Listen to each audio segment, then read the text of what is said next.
Okay, one more time. I'm gonna see if I can do a covert video of the Santa Fe. This is the Hyundai Santa Fe.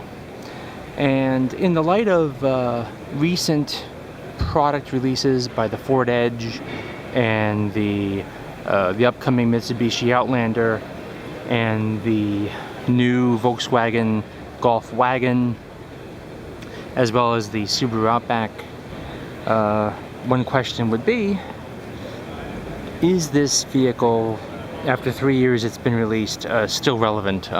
Is it still a good vehicle? I would argue yes, for a few reasons. For starters, let's look at the rear.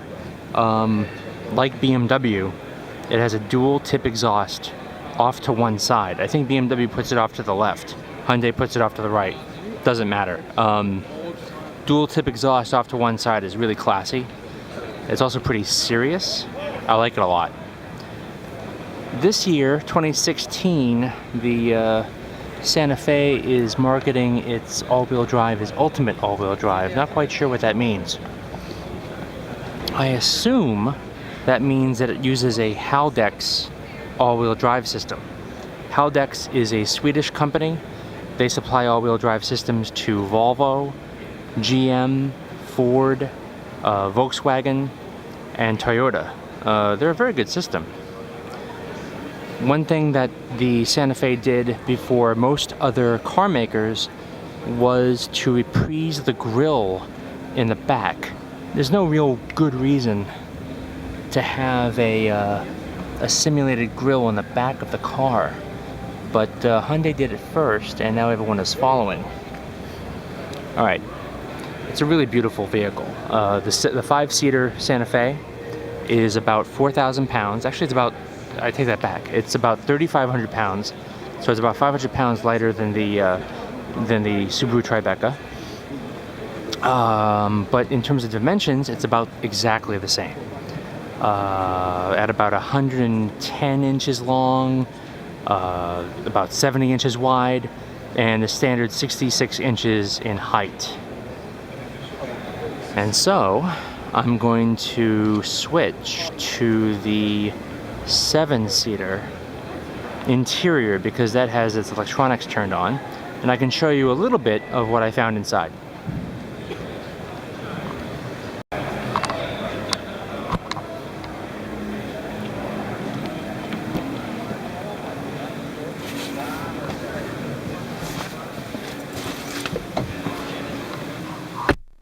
Okay, this is, whoops. This is the Hyundai Santa Fe 5-seater interior. This vehicle is still a very relevant crossover. And let me show you why I think it's still technologically superior to most other vehicles in its class. First of all, you have a electroluminescent gauge cluster, very similar to the Lexus and the Subaru Tribeca. The speedometer has the fuel gauge and the outside temperature consolidated in the center. The gear selector is shown on the tachometer center. I mean, there aren't too many surprises with the Hyundai. You have the heated steering wheel option.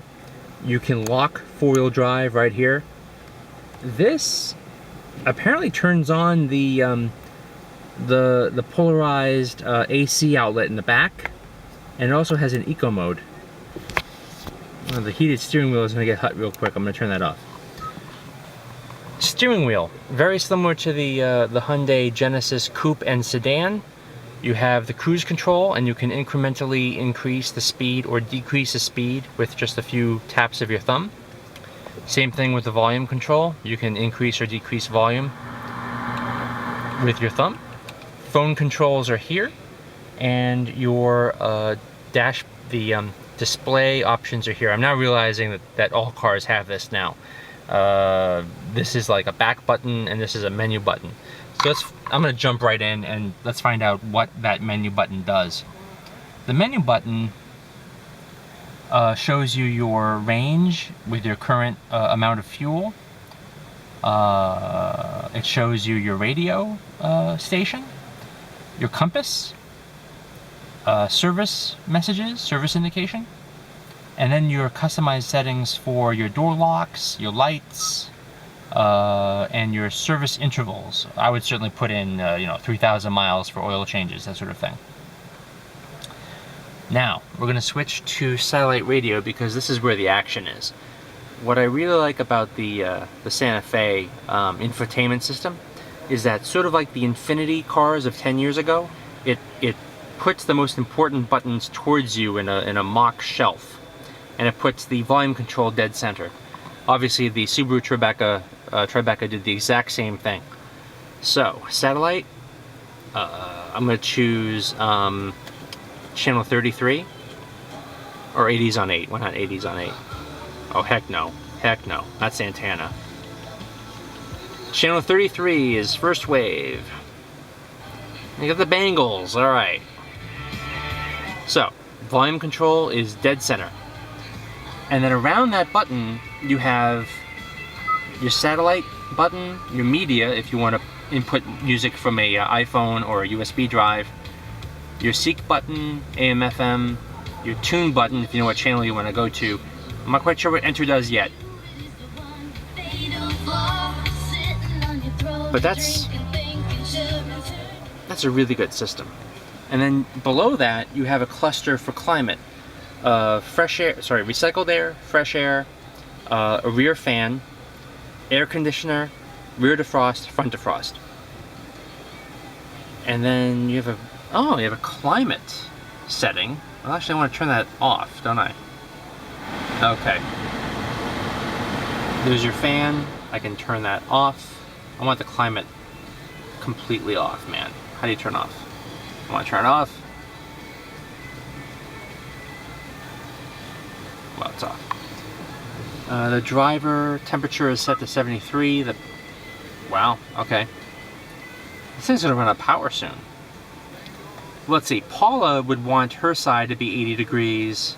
I would want my side to be 73 degrees, where it is right now. Incredible place to go skiing. Though this year, Jennifer, I hear you didn't get that much snow. And in fact, I got a news alert right as I was coming on the air on my phone saying that in... Now, the Santa Fe uses a 6-speed traditional gear transmission. It has heat and cooling for both the passenger and driver seats. There's your park hold. So that seems new this year. Again, if you're at a stop sign or at a red light, you push this button. It allows you to take your foot off the brake. You can relax for a few seconds, and then when you hit the accelerator, this light turns off. There is a single USB port in the back, and there are 2 power ports way in the back. Now, I found a little bug with the navigation system. I'll show you how it works, or how it's supposed to work. We'll turn up the volume a little bit. So, let's say I want to drive to Lime Rock Park, Connecticut. I hit the destination button. And I already saved it. So here's Lime Rock Park in Lakeville, Connecticut. I hit that. Yep, that's where I want to go. And then I want to set that as my destination. And it asks me to confirm, which is kind of silly. I already said yes. And it's going to calculate my route. What I found is it doesn't tell me how long it's going to take me to get to Lime Rock Park. It tells me that it's 55 miles. 101 miles, excuse me, to Lime Rock Park. But I don't think it is showing me how long it's going to take me to get there. If I hit start guidance, let's see what it does. Please proceed to the highlighted route. Then the route guidance will start. Okay. So now it thinks that I'm driving. I'm not going to drive, obviously. Oh, navigation volume. That's good. I want that volume to be higher, man. Guidance will be at this volume. Yeah, I want guidance to be loud, man. Say it again. Guidance will be at this volume. Good. Okay.